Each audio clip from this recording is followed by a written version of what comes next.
वर्तमान के सांसद भजन लाल जाटव साहब, हमारे पूर्व मंत्री रमेश मीणा साहब, पूर्व विधायक लाखन मीणा जी, विधायक अनिता जाटव जी, संजय जाटव साहब, पूर्व विधायक ओम प्रकाश शुक्ला जी, अमर सिंह जाटव जी, वेद सोलंकी साहब, पूर्व सांसद मूलचंद जी, नेताजी इमराज जी, मामू साहब, हमारे मंच पर तमाम जो अतिथिगण आए हैं और इस कार्यक्रम में मौजूद हमारी माताएं, बहनें, नौजवान दोस्त, बुजुर्ग और बच्चे, आप सबका मैं बहुत बहुत सबसे पहले धन्यवाद करना चाहता हूं। और आप सबके सामने आज 10 जून को, क्योंकि आज पूर्व संध्या है, 11 जून सन 2000 में पायलट साहब हमसे छिन गए थे, बिछड़ गए थे, तो उस उपलक्ष्य में आज इस मूर्ति का अनावरण हुआ।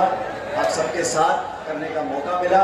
मैं आयोजन करता हूं कि सभी लोगों को बहुत बहुत मन से धन्यवाद देना चाहता हूं कि आपने इस कार्यक्रम को आयोजित किया, इतने सारे मेहमानों को बुलाया, मुझे भी बुलाया। और हकीकत यह है कि कई सालों से इस कार्यक्रम को होना था, कई बार समय आगे पीछे हुआ, तारीखों का ऊपर नीचे हुआ, और मुझे लगा कि सबका मन था कि कल पुण्यतिथि हम लोग दौसा में मनाते हैं हर साल पायलट साहब की, तो उससे एक दिन पहले उनकी मूर्ति यहाँ पर लगेगी। यहाँ के सभी लोगों का, 36 कौम के लोगों का मन था, तो हमने तारीख तय कर दी थी 10 जून की। जैसा कि आप जानते हो, कल मध्य प्रदेश में राज्यसभा का चुनाव था और हमारी कांग्रेस की प्रत्याशी का गैर कानूनी तरीके से उसका नामांकन रद्द कर दिया, मीनाक्षी नटराजन जी का। और नामांकन रद्द करने के बाद हम तमाम कांग्रेस पार्टी के नेता निर्वाचन आयोग गए। वहां पर हमने कहा, हमारी बात सुनो, आपने गैर कानूनी तरीके से हमारे प्रत्याशी का नामांकन रद्द किया। तो जैसा अक्सर सरकार में होता है, दरवाजे बंद, ताले बंद, कोई सुनवाई नहीं। चलते चुनाव में अगर हमें किसी को आवेदन देना है तो हम निर्वाचन आयोग जाएंगे, वहां लोहे के दरवाजे और उसमें ताला। बहुत देर तक हम धरने पे बैठे और बहुत मुशक्कत करने के बाद धन्य हो निर्वाचन आयोग कि हमारा ज्ञापन लेना स्वीकार कर दिया। हम अपना ज्ञापन देकर आए और उस समय ये तय हुआ था कि आज वहां पर दोबारा सब नेताओं को बुलाया था, मुझे भी जाना था, लेकिन मैं जानता था कि आप सब लोगों ने तैयारी करी हुई है, सब लोगों को इत्तला करी थी। और इस मूर्ति को कई बार हम लोग बनाने का कार्यक्रम हमने सोचा था, लेकिन संभव नहीं हो पाया था। तो आज तमाम चीजों के बावजूद मैं यहाँ पे आ सका और आपने सब लोगों का बहुत स्वागत किया। पूरे रास्ते भर हिंडौन से लेकर यहाँ तक सभी हम सब लोग साथ आए, आप सबने अभिनंदन किया, स्वागत किया। और कई घंटों से इस भीषण गर्मी में, मुझे लगता है कि ये साल और महीने का वो सबसे गर्म दिन होता, लेकिन बावजूद उसके आप सब लोग यहाँ पर बैठे हो, इस कार्यक्रम में शामिल हो रहे हो। मैं आप लोगों को बहुत बहुत धन्यवाद देना चाहता हूँ। साथियों, आपने मुझसे पहले सभी का भाषण सुना और सबने अपनी अपनी बात रखी। स्वर्गीय पायलट साहब के जीवन के बारे में 2-4 बातें बोलूंगा, और लंबा भाषण में देना नहीं चाहता क्योंकि बहुत देर से आप लोग बैठे हो। लेकिन पहली बात तो, जिस संगठन में मैं काम करता हूं, जिस विचारधारा से स्वर्गीय पायलट साहब बने हुए थे, जिस इंदिरा गांधी से प्रेरणा लेकर उन्होंने कांग्रेस पार्टी में नौकरी छोड़कर 3 और 4 साल के बच्चों को नौकरी इस्तीफा देकर हवाई जहाज की लड़ाकू विमान चलाते थे, वो छोड़कर इंदिरा जी से प्रेरित होकर जिस विचारधारा से वो संबंधित हुए, अपने जीवन के आखिरी सांस तक उस कांग्रेस पार्टी के एक जाबाज सिपाही रहे। और हम लोगों की दायित्व, हमारा दायित्व क्या बनता है? आज हम लोग पदों पर हो सकते हैं, तो एमएलए, एमपी, पूर्व मंत्री, पूर्व सांसद, जो भी, लेकिन हमारा काम पद बांटने का नहीं। हम एक दूसरे को पद बांट दें आपस में ही, तो फिर विचारधारा, संगठन और जनता का है। हमारा पहला दायित्व होना चाहिए, हम पद पर हो या ना हो, लेकिन हमारी जनता के हर दुख सुख में भागीदार रहे, वहां खड़े रहे, और जब हमको मौका मिले ईमानदारी से उनकी सेवा करें। समय और तकदीर में, संगठन की नजर में जब कोई उपयुक्त होगा उसको जिम्मेदारी मिलेगी, या ना भी मिले। सिर्फ फल प्राप्ति की अगर कोई राजनीति कर रहा है तो वो ज्यादातर समय नाखुशी रहेगा, और जो फल प्राप्ति के लिए ना करे, जनता का मन जीतने के लिए करे, आपके बीच में हमेशा रहे, सुख और दुख में, अच्छे और बुरे समय में आपके दिल में जगह बनाए, उसके जाने के बाद जनता उसको याद करे। उस लक्ष्य को लेकर अगर कोई राजनीतिक कार्यकर्ता काम करता है तो पहले तो बड़ा सुखी रहेगा।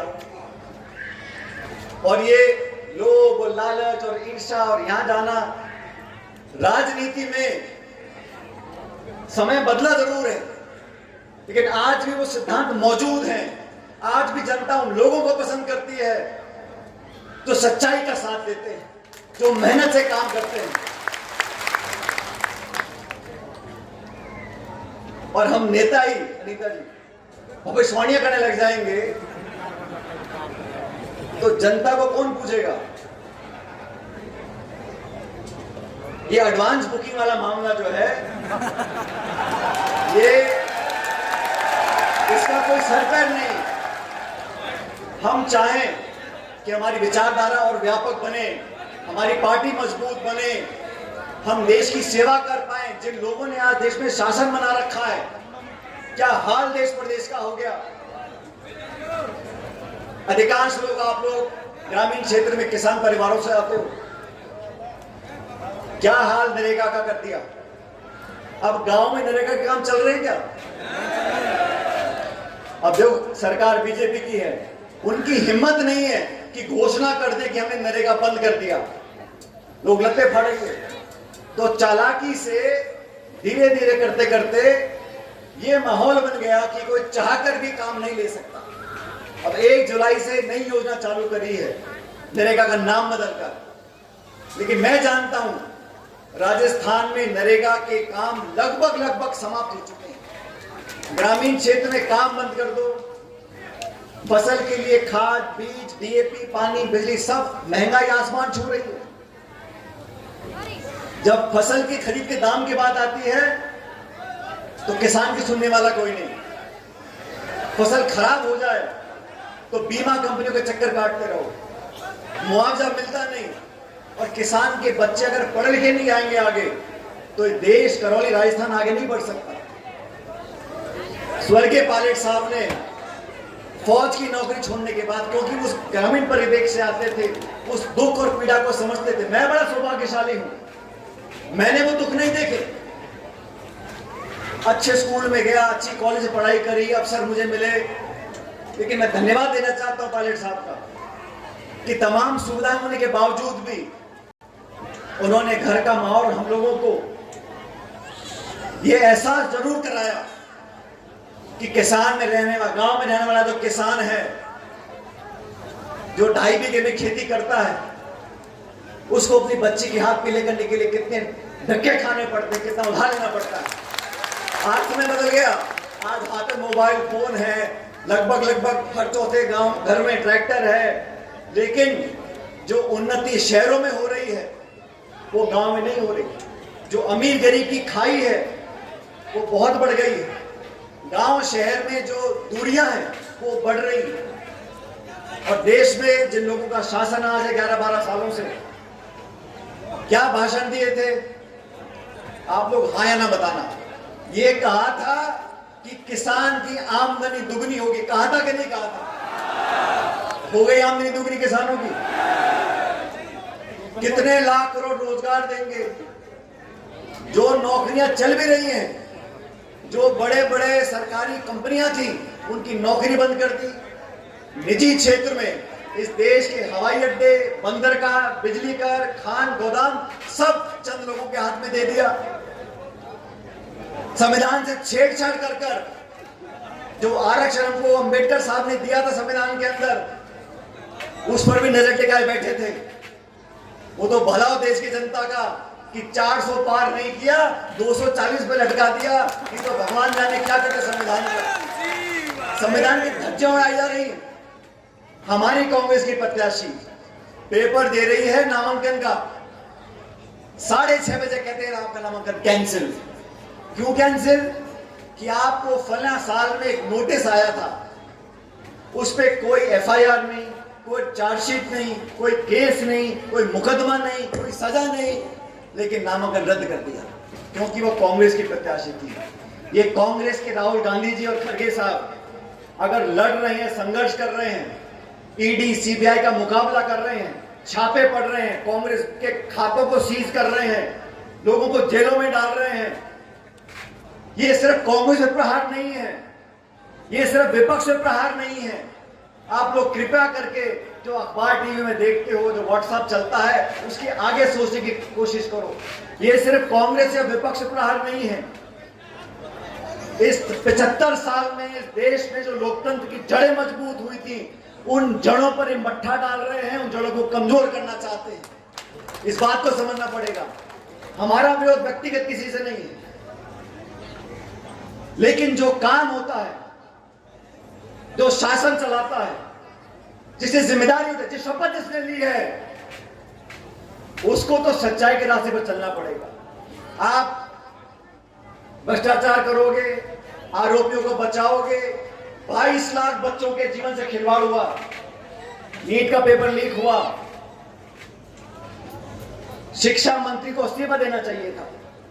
और मैं कई सालों से बोल रहा हूं, ये जो बच्चों का पेपर लीक होता है ना, इसमें एक बच्चा बच्ची की बात नहीं है, पूरे परिवार के अरमान पर पानी फिर जाता है। इन लोगों को मालूम नहीं, यहां जो बच्चा ट्यूशन पढ़ने के लिए हिंडौने करौली जाएगा या जयपुर जाकर रहेगा, कितने का तो मेस होगा, कितने का हॉस्टल होगा, कितना आने जाने का किराया होगा, और गरीब बाप अपना पेट काट कर उन बच्चों की पढ़ाई के लिए सब कुछ करने को तैयार है। साल, सवा साल, 2 साल मेहनत करो, एग्जाम देने जाओ, लाखों बच्चे एग्जाम देते हैं चंद हजार नौकरियों के लिए, और उसमें भी आप पेपर लीक कर देते हो। और क्या जवाब आया है? मैंने तो कोई सुना नहीं कि सरकार ने कोई जिम्मेदारी ली हो, किसी मंत्री को बर्खास्त किया हो, कोई सुनने वाला नहीं है। इस व्यवस्था को बदलने के लिए हम सब लोग मिलकर काम कर रहे हैं। और साथियों, जब चुनाव होता है तो सरकारें बदलती रहती हैं। पहले भी कांग्रेस पार्टी जीती और हारी है, मैं सरकार में भी रहा हूं, विपक्ष में भी रहा हूं, कि आज जो माहौल बन गया, चाहे निर्वाचन आयोग हो, चाहे न्यायपालिका हो, चाहे प्रशासन हो, चाहे पुलिस हो, चाहे मीडिया हो, सब जगह ऐसा वायुमंडल बना दिया कि एक तरफा शासन करने का, परिसीमन करेंगे, मनमर्जी से करेंगे, वोटर लिस्ट बनेगी, मनमर्जी से बनेगी, सवाल पूछो तो आप देशद्रोही हो, नौकरी क्यों नहीं लगी, राजस्थान में रोज लूटपाट हो रही है, अत्याचार हो रहा है, गोलियां चल रही हैं, अधिकारी मोटा पैसा ले रहे हैं, मंत्री आंख मूंद रहे हैं। आप सवाल पूछो तो जवाब आएगा हिंदू मुसलमान, मंदिर मस्जिद, हिंदू मुसलमान कर करके, मर्यादा पुरुषोत्तम भगवान राम का नाम लेकर कितनी बार इस काट की हानि पर मिट्टी चढ़ाओ। ये लोग, इनसे सावधान रहना पड़ेगा। मैं फिर कह रहा हूं, मेरा व्यक्तिगत झगड़ा किसी से नहीं, और आप सब जानते हो मैं बहुत संभल के बोलता हूं, क्योंकि मुंह से जो एक बार बात निकल गई वो वापस नहीं आती। इसलिए संघर्ष जरूरी है, सच्चाई के साथ खड़ा होना जरूरी है, लेकिन और जो जरूरी है, संयम जरूरी है, संतोष जरूरी है, सम्मान देना जरूरी है। दुनिया भर के लोगों का क्या व्यवहार होगा नहीं होगा हमारे हाथ में नहीं है। हमारी माँ बहनें बैठी हैं, जो संस्कार आप बच्चे को दोगे वो आप पे निर्भर करता है। दुनिया क्या कहती बोलती है, लेकिन हम अपनी अगली पीढ़ी को शिक्षा के साथ साथ संस्कार देंगे, तभी ये देश सही रास्ते पर चलेगा। माफ करना, मैं देखता हूं आजकल नौजवानों के अंदर जो सोच पैदा हो गई है, कोई सुनने को तैयार नहीं है, सबके पास दो दो मोबाइल फोन जेबों में और हर चीज की अतिशयोक्ति जीवन में और राजनीति में। अनुशासन, संयम, धैर्य और पहली प्राथमिकता देश के प्रदेश की जनता, दूसरी प्राथमिकता हमारी विचारधारा, हमारी पार्टी। और मेहनत कर कर काम करता है तो वह मेहनत खराब नहीं जाती किसी की। और मैं हमेशा से बोलता आया हूं, जो लोग राजनीतिक क्षेत्र में काम करते हैं, जिनके साथ हमने काम किया है, मैं प्रत्येक व्यक्ति का दिल से मान और सम्मान करता हूं। हमारे विचारों में अगर मतभेद हो भी सकते हैं, लेकिन मन से कोई मतभेद नहीं है। और सच पूछो तो अगर आप किसी की आंख में आंख डालकर देखोगे, आपको पता पड़ जाएगा कि वो सच बोल रहा है, झूठ बोल रहा है। और मैं हमेशा बोलता आया हूं कि जो राहुल गांधी जी बोलते हैं, मोहब्बत की दुकान खोलनी है, मोहब्बत की दुकान खोलनी है। हमसे कोई असहमत भी हो, हमारी बात ना भी मानता हो, उसको मान सम्मान प्यार देकर उसके कंधे इतने दबा दो कि अपने आप आपके साथ चल पड़े। ये काम तारिक साहब ने किया। लेकिन जब निर्णय लेने का टाइम आता था, एक वाक्य मुझे याद है, मैं उस समय कॉलेज में पढ़ता था, तो एक बहुत प्रसिद्ध तांत्रिक हुआ करता था हिंदुस्तान